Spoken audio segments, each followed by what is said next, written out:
I stabbed at the roast beef on my plate, watching the pink juice pool around the perfectly cooked meat. Mother always insisted on these monthly family dinners, a tradition she called maintaining proper family bonds. Tonight the tension in our formal dining room was thick enough to cut with the sterling silver knives laid out beside our Wedgwood china. "Andrea, darling, do try to sit up straight," Mother said, her voice carrying that familiar note of perpetual disappointment. 32 years old and you still slouch like a teenager." My sister Charlotte smirked behind her wine glass. At 28 she was Mother's clear favorite, the successful corporate lawyer, married to a surgeon, with two perfect children and a house in the right neighborhood. I could practically see Mother mentally comparing us. Charlotte in her tailored Chanel suit versus my simple black dress from a department store, her perfectly styled blonde hair against my natural brown waves, her manicured hands versus my practical short nails. "How's the writing going?" Father asked, attempting to bridge the silence. "Still working on that, what was it? Blog, online investigative journalism platform," I corrected, for what felt like the 100th time. "And yes, we just broke a major story about corporate fraud at Charlotte's firm, just won a huge case." Mother interrupted, beaming at my sister. "Tell them about it, dear." As Charlotte launched into another tale of courtroom triumph, I felt the familiar weight of invisibility settle over me. 20 years of this dynamic, and nothing had changed. I was still the disappointing firstborn, the one who'd chosen journalism over law school, who'd picked truth over status. "Of course the partner track is practically guaranteed now," Charlotte finished, preening under our parents' approving gazes. "Such a shame Andrea didn't follow your path." Mother sighed, cutting into her meat with precise movements. "We should have stopped at one child, really. Would have saved us so much disappointment." The dining room went silent. Even Charlotte looked uncomfortable, her fork frozen halfway to her mouth. Father suddenly became very interested in his wine glass. Something inside me snapped. Years of collected evidence, of careful investigation, of piecing together the truth, it all crystallized in that moment. "Interesting you should say that, Mother," I said quietly, placing my napkin beside my plate. "Because according to my research, you did stop at one child. Just not the one you think." Mother's knife clattered against her plate. "What are you talking about?" "I'm talking about St. Mary's Hospital, September 1993. I met her increasingly pale face with steady eyes. "Specifically the maternity ward where Charlotte was born, or should I say where she was acquired." "Andrea, that's enough." Father started, but his voice lacked conviction. "Is it?" I pulled out my phone, accessing files I'd compiled over months of investigation. "Because I have birth records, adoption papers, and some very interesting financial transactions from that period. Would you like to see them?" Charlotte's face had drained of color. "What are you saying?" "I'm saying, dear sister, that while you were indeed born at St. Mary's Hospital, it wasn't to our mother. You were born to a 16-year-old girl named Sarah Mitchell, who was told her baby died during delivery. Meanwhile, our parents paid the hospital administrator, now serving time for other instances of baby trafficking, a substantial sum to arrange an immediate private adoption." "This is absurd," Mother declared, but her hands were shaking. "Charlotte looks just like Dad's sister." "Yes, that was quite convenient, wasn't it? Almost as convenient as the hospital records, showing you were admitted for a planned C-section despite having no prenatal care records for the previous 9 months." I turned to Charlotte, whose perfect world was visibly crumbling. "Haven't you ever wondered why there are no pictures of Mother pregnant with you? Why your birth story kept changing? Why they were so insistent you go into law, specifically focusing on family court?" "Stop this immediately," Father demanded, standing up. But I wasn't finished. "I found Sarah Mitchell," I continued, my voice steady. "She's alive, working as a nurse in Seattle. She never stopped wondering about her baby. Never believed the story about a stillbirth. She's been searching for years." Charlotte's hand flew to her throat, fingers clutching the pearl necklace Mother had given her for her 16th birthday. "You're lying. This is just jealousy. Check your blood type, Charlotte. You're AB negative. Mother and father are both A positive. It's genetically impossible for you to be their biological child." Mother stood abruptly, her chair scraping against the hardwood floor. "How dare you bring this up? After everything we've done for you both. Everything you've done. I laughed bitterly. You mean like favoring a stolen child over your actual daughter? Like building a whole life on lies and illegal adoption? Like destroying a young girl's life because you wanted a do-over baby after I didn't turn out the way you wanted? We gave her a better life. Father argued weakly. Sarah Mitchell was just a teenager. No resources, no future. She was a scared girl whose baby was literally stolen from her. I corrected. And now she's a successful nurse who spent 28 years searching for her daughter. The daughter you bought because you wanted a second chance at creating the perfect child. Charlotte pushed away from the table, her lawyer's composure completely shattered. This can't be true. Mother, tell me this isn't true. But Mother's silence was answer enough. Her perfectly maintained facade was cracking, showing the guilt and fear beneath. Why? Charlotte whispered.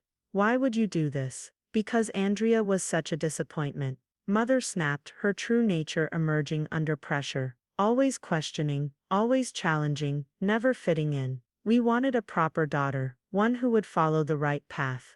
The words hung in the air like poison. I watched as Charlotte processed the revelation that her entire identity was built on criminal fraud and our mother's disappointment in me. So you just bought a baby. Charlotte's voice was hollow. Stole someone else's child because your first one wasn't good enough. We gave you everything. Mother was practically screaming now. The best schools, the right connections, every advantage. You gave me a life built on lies. Charlotte stood, backing away from the table. And you made me complicit in your crime. All those family court cases, all those adoption proceedings I handled. You pushed me into family law to protect your secret, didn't you? Father attempted to reach for her, but she jerked away. Princess, we only wanted. Don't call me that. Charlotte's perfectly applied makeup was streaking with tears. Does James know? Do my children? Oh God, what do I tell my children? The truth, I said quietly. That's what I've always believed in, what I've built my career on. The truth comes out eventually. It's why I became an investigative journalist. Mother turned on me, fury distorting her elegant features. You've destroyed this family. After everything we've done for you, everything you've done for me. I stood slowly, drawing myself to my full height. You've spent my entire life comparing me to a replacement child you literally bought because I wasn't good enough. You've undermined every choice I've made, dismissed every achievement, and tonight you actually said you should have stopped at one child. Well, technically, you did. I'm your only biological child, and I'm done letting you make me feel inadequate because I didn't fit your perfect mold. I turned to Charlotte, who had collapsed into a chair, her world imploding around her. I have Sarah's contact information. She wants to meet you, but only when you're ready. She's not looking to disrupt your life. She just wants to know her daughter. Get out. Mother's voice was ice cold. Get out of my house. Gladly. I picked up my bag, pulling out a thick folder. Here's copies of all the evidence, including the financial transactions, hospital records, and Sarah's contact information. I'm publishing the story next week, but I wanted you to have warning. The statute of limitations on baby trafficking has expired. But the hospital administrator gave a full confession about this and other cases as part of his plea deal. Charlotte took the folder with trembling hands. Why didn't you tell me sooner? Would you have believed me? Over them. I gestured to our parents, who stood frozen in their shame and rage. You needed to see their reaction to know it was true. As I walked to the door, Mother's voice stopped me. If you publish this, you'll destroy everything. Is that what you want? I turned back one last time, looking at the woman who had spent my entire life making me feel less than. What I want is for the truth to be known. What I want is for a mother who spent 28 years searching for her stolen baby to finally have answers. What I want, I met Charlotte's tear-filled eyes, is for my sister to know who she really is, so she can stop trying to be the perfect daughter you bought her to be. I'll sue you, Mother threatened. I'll destroy your career. With what evidence? I smiled sadly. I'm an investigative journalist, Mother. Everything in my story is documented, verified, and legally obtained. But go ahead, sue me. Discovery would be fascinating. The door closed behind me, with a quiet click, leaving behind the ruins of a family built on lies. In my car, I took a moment to breathe. to process the weight of what had just happened. My phone buzzed, a text from Charlotte. I need to know everything. Can we meet tomorrow? Whenever you're ready, I replied. I'll bring coffee and the full file. Another text came through. This one from Sarah Mitchell. Did you tell her? Yes, she knows now. Give her time. Starting my car, I looked back at the house where I'd grown up, where I'd never quite been good enough. Mother's words echoed in my head. We should have stopped at one child. They had stopped at one child. They just couldn't accept that child was me. The coffee shop was nearly empty at 7 a.m. the next morning when Charlotte arrived. Gone was the polished corporate lawyer.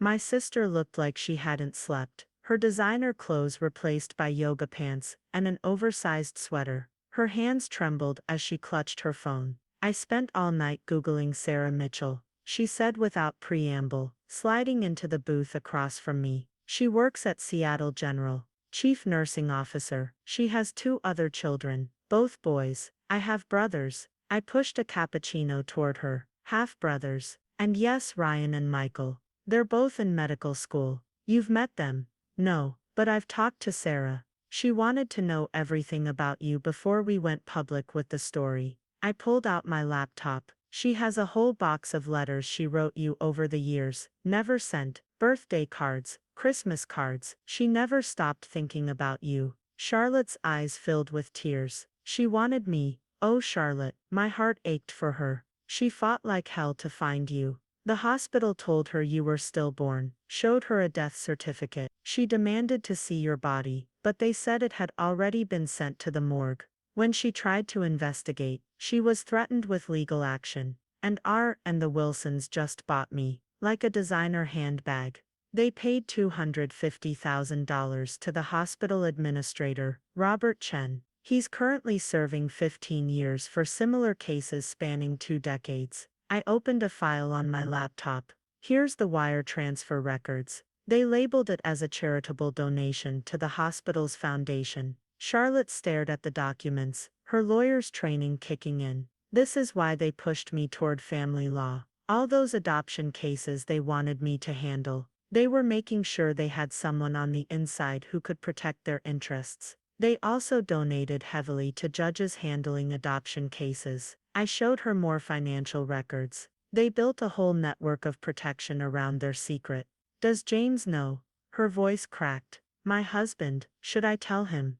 That's your decision. But James loves you, not your DNA. And your children are still your children, regardless of biology. She nodded slowly, then looked at me with new eyes. All these years, the way they treated you, it was because I was their do-over child, wasn't it?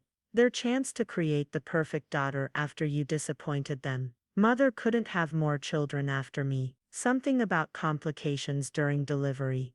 I sipped my coffee. When they heard about a pregnant teenager at St. Mary, they saw an opportunity. Mother had always wanted a blonde, delicate daughter who would follow her rules without question. Instead, she got me. Too tall, too questioning, too independent. And I was everything they wanted. Charlotte's voice was bitter. The pretty little doll they could dress up and program. Go to law school, Charlotte. Join this firm, Charlotte. Marry this type of man, Charlotte. You never had a chance to be yourself, I said softly. They designed your whole life before you could walk. She was quiet for a moment, stirring her untouched coffee. Sarah, what is she like? Kind, brilliant. She put herself through nursing school while searching for you, turned her pain into a calling to help others. I pulled up a photo on my phone. She has your smile. The real one, not the society smile Mother taught you. Charlotte studied the photo, touching the screen gently. She looks so warm. Does she hate me for having the life she couldn't give me? She loves you. She's always loved you. All she wants is the chance to know you, on whatever terms you're comfortable with. Mother called me 14 times last night, Charlotte said, pulling out her own phone. Left messages about family loyalty, about how you're trying to destroy everything, about how I owe them for the life they gave me. What they stole for you, I corrected gently. There's a difference. Dad just texted. They're calling an emergency family meeting tonight. Damage control, I assume. She laughed hollowly. The great Wilson family tradition. When in crisis, close ranks and deny everything. You don't have to go.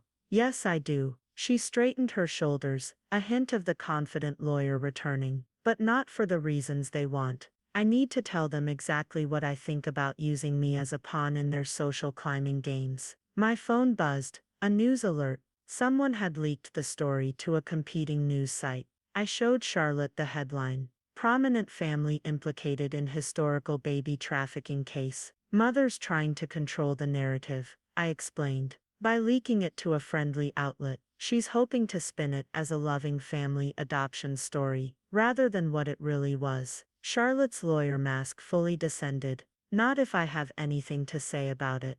I'm calling a press conference. The stolen baby herself should have a voice in this, don't you think? Are you sure? This will be huge news. Your firm, your clients. My firm can deal with it. And any client who has a problem with me being a trafficking victim can find another lawyer. She pulled out her own laptop. Help me write this statement. It's time for the truth, all of it. We spent the next 2 hours crafting her statement, interrupted occasionally by calls from our parents that we both ignored. Charlotte's phone kept buzzing with messages from James, who had seen the news. Finally, she answered one of his calls. I could hear his concerned voice through the speaker. Baby, why didn't you tell me? Are you okay? Where are you? I'm with Andrea, she replied, her voice cracking. My sister, my real sister, not just legally. Can you come get me? I need you to hold me while I fall apart. 20 minutes later, James rushed into the coffee shop. I'd never seen my brother-in-law looking so disheveled, his surgeon's precision replaced by raw concern. He wrapped Charlotte in his arms, whispering comfort into her hair. The kids are with my mother, he told her. Take all the time you need. We'll figure this out together. Charlotte clung to him, finally letting herself break down completely. I don't know who I am anymore. You're Charlotte, he said firmly. My wife, mother of our children, brilliant lawyer, and now apparently, the strongest person I know. Everything else is just details we'll work through. I started packing up my things, giving them space, but Charlotte grabbed my hand. Stay, please. I need my sister. Always, I promised, squeezing her hand. Though technically I'm your sister-in-law now. She gave a watery laugh. Semantics. You're my sister where it counts. My phone buzzed again. Sarah Mitchell. Is she okay? The text read. I saw the news. Tell her I'm here whenever she's ready. I showed Charlotte the message. She stared at it for a long moment, then took a deep breath.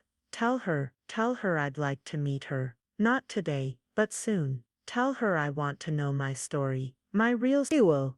As I typed the response, Charlotte turned to James. Will you come with me when I meet her? Wild horses couldn't keep me away, he assured her. Want me to punch your not parents in the meantime? Because I totally will. That startled a genuine laugh out of her. No need. I'm going to do something much worse. She turned to me. I'm going to tell the truth. All of it. At the emergency family meeting tonight. Want backup? I offered. Oh yes. Her smile was pure steel. The Wilson family's perfect daughter is about to tell them exactly what she thinks of their perfection. And my real sister is going to help me do it. Looking at her then, I saw something new emerging. Not the carefully constructed society daughter our parents had designed, but a woman discovering her own strength, her own truth. Mother always said we should have stopped at one child, I mused. She was right, just not the way she meant. They should have stopped at me, their actual daughter, instead of buying a spare. Well, Charlotte said, straightening her spine, this spare is about to become the biggest nightmare they never wanted. Ready to help me burn down their perfect world, sister. Always, I promised. That's what real sisters are for.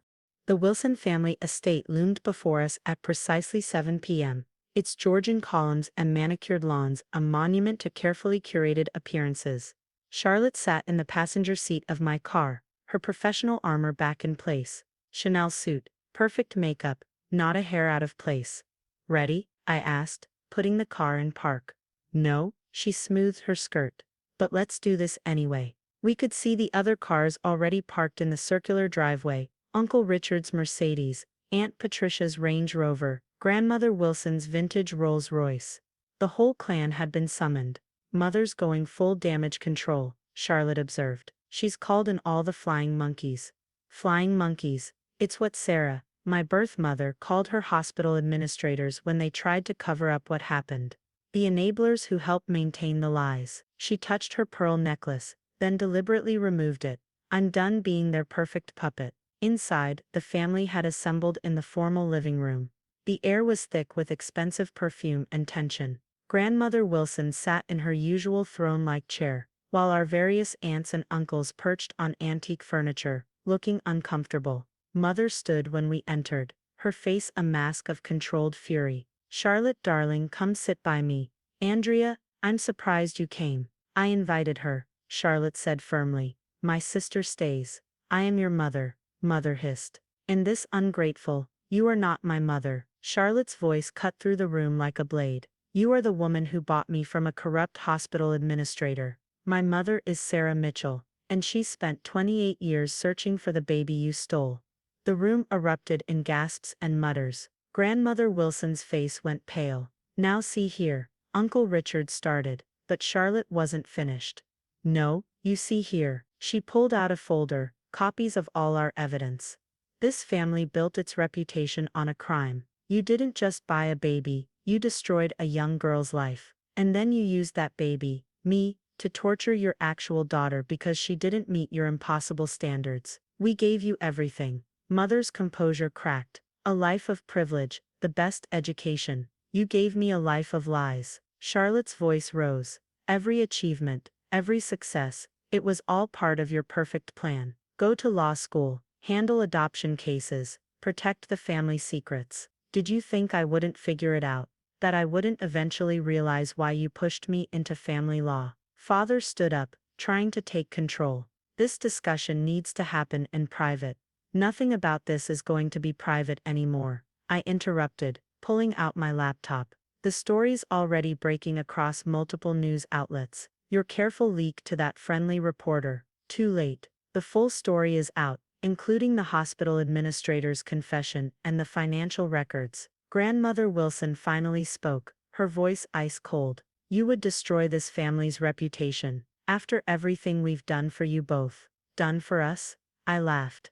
You mean like making me feel worthless my entire life, because I wasn't the perfect daughter you ordered to replace me, or using Charlotte as a prop in your social climbing games. The society pages are already running with it, Charlotte added, holding up her phone. Wilson family implicated in baby trafficking scandal. Prominent lawyer discovers she was stolen at birth. Care to guess how your precious reputation is holding up? We can fix this, Mother said desperately. Charlotte, darling, will release a statement. A loving family adoption. A mother who couldn't care for her baby. Sarah Mitchell is chief nursing officer at Seattle General. Charlotte cut in. She put herself through nursing school, while searching for her stolen child. She has 2 sons in medical school. Try selling the story that she couldn't provide for me. You ungrateful. Mother started toward Charlotte, hand raised, but I stepped between them. Touch her and assault charges will be added to tomorrow's headlines.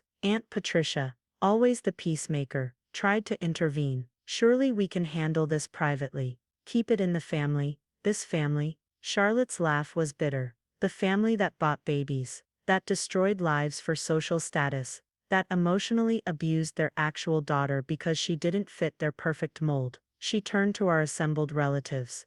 Did you know, when they brought home their miracle baby, did you suspect anything? Or did you all just play along, pretending not to notice that Mother showed up with a newborn, despite never being pregnant? The uncomfortable silence was answer enough. We're done here, Charlotte announced. I've already called the Bar Association to report myself for unknowingly participating in adoption fraud. I've contacted every client whose case might have been compromised by this family's influence. And tomorrow I'm flying to Seattle to meet my real mother. You can't. Mother's cry was desperate. You're my daughter. No, I'm the daughter you bought to replace the one you couldn't control. Charlotte's voice softened slightly. And Andrea is the daughter you threw away because she dared to be herself. Yes. She turned to me, tears finally breaking through her composure. I'm so sorry, sister, for every time they used me to hurt you, For every comparison, every slight, I didn't know, but I should have seen it. It wasn't your fault, I assured her. We were both their victims, just in different ways. If you do this, Grandmother Wilson's voice trembled with rage, you'll be cut off. No trust fund, no inheritance. Keep it. Charlotte pulled out her checkbook. In fact, here's a check for $250,000, the exact amount you paid for me. Consider it a refund. She dropped the check on the antique coffee table.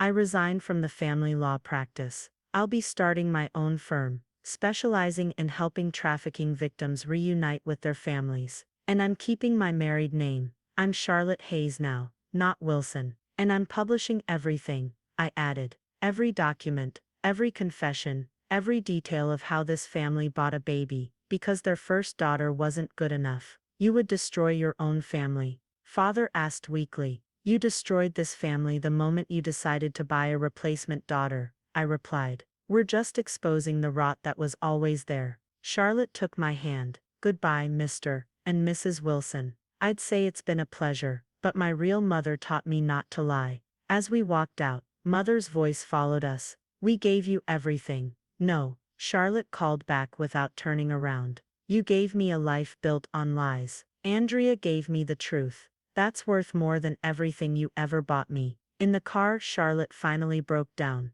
her perfect composure shattering. I called Sarah last night, she confessed. We talked for hours. She sang me the lullaby she used to sing when she was pregnant with me. She remembered. After 28 years, she remembered. Of course she did, I said softly. She's your mother. What do I do now? She looked lost, despite her brave performance inside. Who am I, if not their perfect daughter? You're Charlotte, brilliant lawyer, loving mother, devoted wife, and my sister, not because they bought you to replace me, but because we chose each other despite them. She nodded, wiping her eyes carefully. Sarah wants to come to Thanksgiving. With my brothers. James already invited them. A real family Thanksgiving. I smiled. No designer outfits required. Will you come too? I need my big sister there.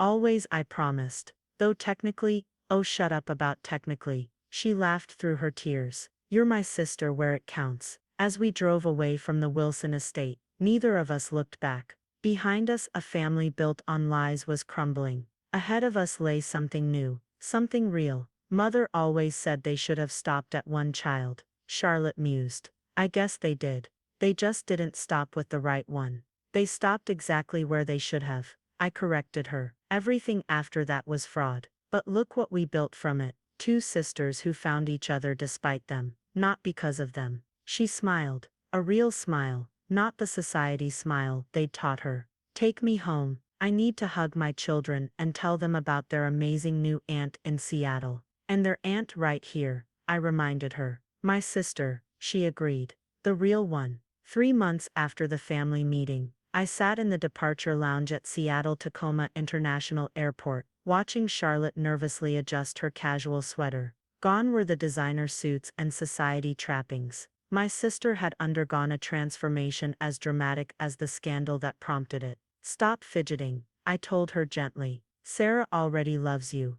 I know, but she twisted her wedding ring. It's our first Thanksgiving together. All of us. What if it's awkward? More awkward than the Wilson family Thanksgivings. Remember last year, when Mother spent 40 minutes critiquing your turkey carving technique? That earned a laugh. God, remember when she made us all wear color-coordinated outfits for the society photographer? Speaking of society, I pulled up the latest news on my phone. Have you seen the Wilson family's attempt at damage control? Charlotte took the phone, reading aloud. Prominent family announces creation of anti-trafficking foundation. Margaret Wilson pledges millions to hospital reform. She snorted. Mother never could resist trying to buy her way out of problems. Too little too late, I observed.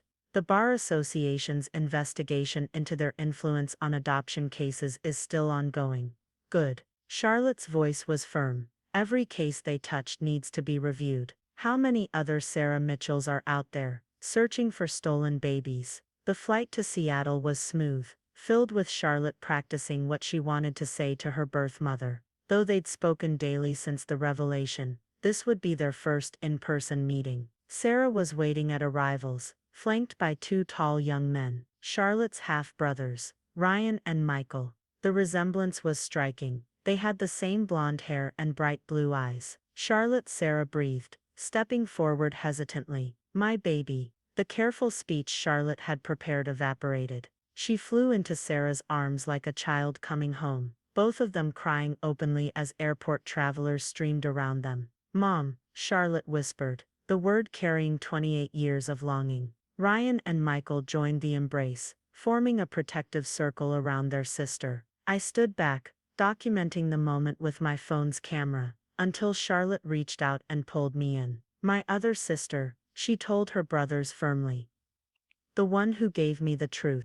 The Mitchell family home was everything the Wilson mansion wasn't, warm lived-in filled with photos and memories. Sarah had kept a room ready for Charlotte, decorated with things she'd bought over the years, stuffed animals, books, small treasures saved for the daughter she never stopped searching for. I got this the day you would have turned 16, Sarah explained, showing Charlotte a delicate silver bracelet. I knew you were out there somewhere, I just didn't know where. Charlotte slipped the bracelet on beside her medical alert band, the one that had first made her question her blood type discrepancy. It's perfect, she whispered.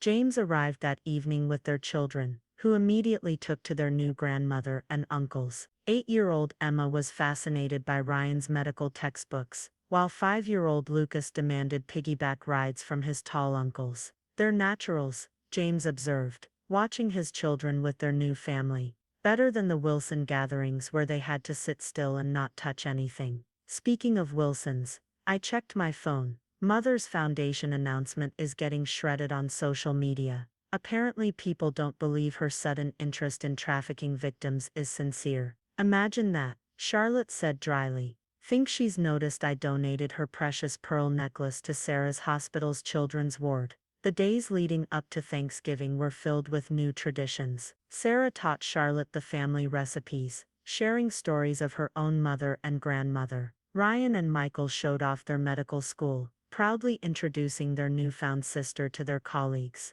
We always knew Mom was searching for someone, Ryan explained over coffee. Every birthday, every Christmas, she'd light a candle and make a wish. Now we know who she was wishing for. Thanksgiving morning dawned clear and crisp. The kitchen buzzed with activity as Sarah and Charlotte prepared dinner together, their movements growing more synchronized with each passing hour. The easy affection between them made my throat tight, remembering all the stiff formal interactions with Mother. Andrea, Sarah called, come taste this stuffing. Charlotte says you're the only one who'll give an honest opinion. As I sampled the perfectly seasoned stuffing, Charlotte bumped my hip with hers. Because my sister never learned to fake praise like a proper Wilson. Thank God for that, I replied, stealing another bite. My phone buzzed. Another news alert about the Wilsons. Mother had given an interview, painting herself as a victim of hospital fraud who only wanted to give a loving home to a child in need.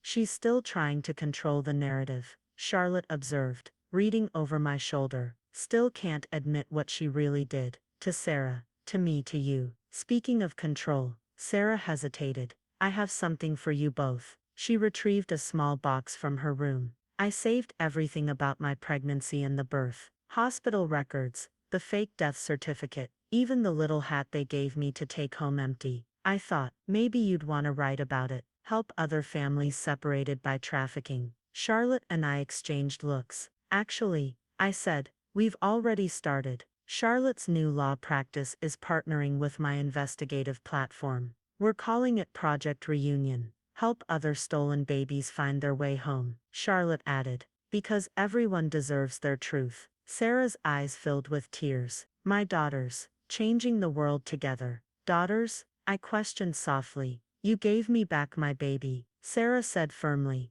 That makes you my daughter too, if you want to be. Looking at Charlotte's encouraging smile, I felt something heal in my chest, a wound left by years of maternal disappointment. I'd like that, I whispered. The Thanksgiving table was crowded with food, family, and love. No color-coordinated outfits, no society photographers, no rigid rules about proper dinner conversation. Just a family, unconventional, reconstructed but real. I'd like to make a toast. Charlotte stood, holding her wine glass. To truth which gave me my real mother. To courage which helped us expose the lies. And to my sister Andrea, who taught me that family isn't about who buys you, but who fights for you. To sisters, I added, who found each other despite everything trying to drive us apart. As we ate, laughed, and shared stories, my phone buzzed one final time. Mother trying again to reach us. I silenced it without looking. You know, Charlotte mused later,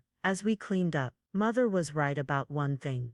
They should have stopped at one child. Oh, I loaded the dishwasher, a task Mother would never have deigned to do herself. They should have stopped at you, their amazing, truthful, brave daughter. Instead, they bought me to try to replace you. She hugged me fiercely. Thank God they failed. Thank God we found each other anyway, I corrected. The sister they wanted versus the sister they had, turning out to be exactly what each other needed. Sarah appeared in the doorway, watching us with soft eyes. Room for one more. As we welcomed her into our embrace, I thought about Mother's words at that last dinner. We should have stopped at one child. They had stopped at one child. They had stopped at one child, their biological daughter. Everything after that was fraud and lies. But from those lies, we'd built something true. Two sisters, bound not by blood or purchase, but by choice and love. And that, I realized, was worth everything they'd tried to take from us.